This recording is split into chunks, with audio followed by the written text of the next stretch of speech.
In this video, you'll learn how to send Solana from Binance to your Phantom wallet. This process involves copying your wallet address, withdrawing from Binance, and waiting for the transfer to complete. Start by opening your Phantom wallet application.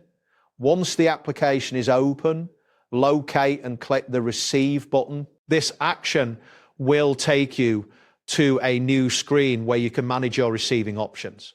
Here, you will need to select Solana from the available cryptocurrency options. Upon making this selection, the wallet will display your unique Solana address. It is essential to click the Copy Address button to save this address to your clipboard for the next step. Next, open the Binance application or website. Once you are logged in, navigate to the wallet section, which is typically found in the main menu. Within the wallet section, look for the withdraw option and click on it.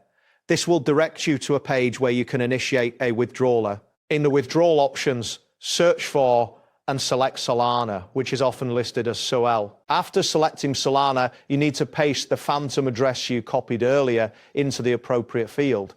Ensure that the address is correct, as sending to the wrong address could result in a loss of funds. Next, you will need to select the network, which should be set to Solana. Following that, enter the amount of SOL you wish to transfer. Be mindful of any minimum withdrawal amounts that may apply. Once you have filled in all the necessary information, look for the withdraw button and click it.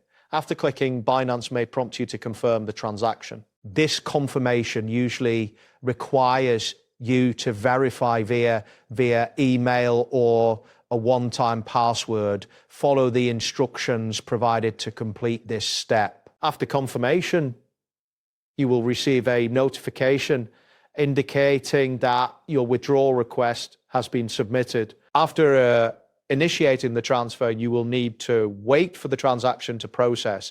Transfers from Binance to Phantom Wallet typically take between 1 to 5 minutes. During this time, you can monitor the status of your transaction within the Binance platform. Once the transfer is completed, the SOL tokens will appear in your Phantom wallet, automatically allowing you to manage your assets. That wraps up today's guide. Thanks for watching, and catch you in the next tutorial.